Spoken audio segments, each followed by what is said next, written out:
যে বাবা মা ছেলেকে মানুষ করতেছেন এবং নামি দামি স্কুলে পড়াশোনা করাচ্ছেন, তারপরে তার পিছনে হাজার হাজার লক্ষ লক্ষ টাকা খরচ করতেছেন, আবার এটাও চিন্তা করতেছেন যে সে বড় হয়ে তার শ্বশুর বাড়ি থেকে মার্সিডিজ গাড়ি পাবে বা আইটেল হুন্ডা পাবে বা এরকম নামি দামি কোনো RAV4 গাড়ি পাবে, এই স্বপ্ন দেখতেছেন।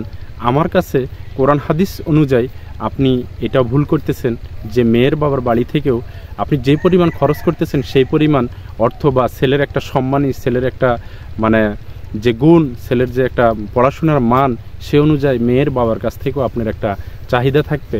আমি মনে করি এটা আপনি ভুল চিন্তা করছেন। আপনার ছেলেকে আপনি পড়াশোনা করান, নামি দামি স্কুলে পড়ান, তাকে মনুষ্যত্ব দেন, তাকে মানসিক চিন্তা যেটা সত্যি চিন্তাভাবনা সেটা তাকে বোঝান।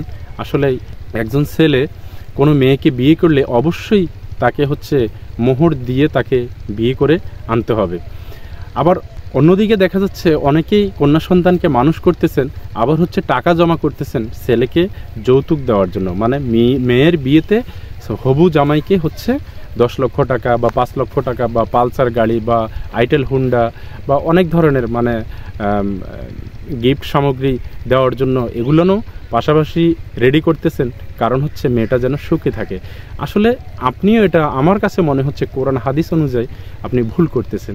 হ্যাঁ, আপনার সন্তানকে আপনি কি দিবেন না দিবেন, আপনার ভালোবাসার সন্তান, সেটা আপনার একান্ত ব্যাপার। কিন্তু আপনি যদি এই চিন্তা করেন যে যৌতুক হিসাবে বা কি বলে আঞ্চলিক ভাষায় ডিম্যান্ড বলে, সেটা যদি বলেন তাহলে এটা আপনিই ভুল করছেন।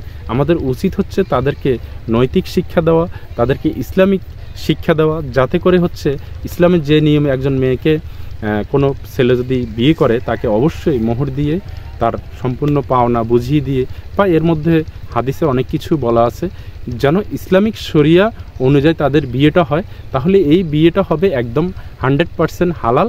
আর এদের ঘর থেকে যে সন্তানগুলো হবে, আশা করা যায় ইনশাআল্লাহ সেই সন্তানগুলোও ভালো মানুষ হবে।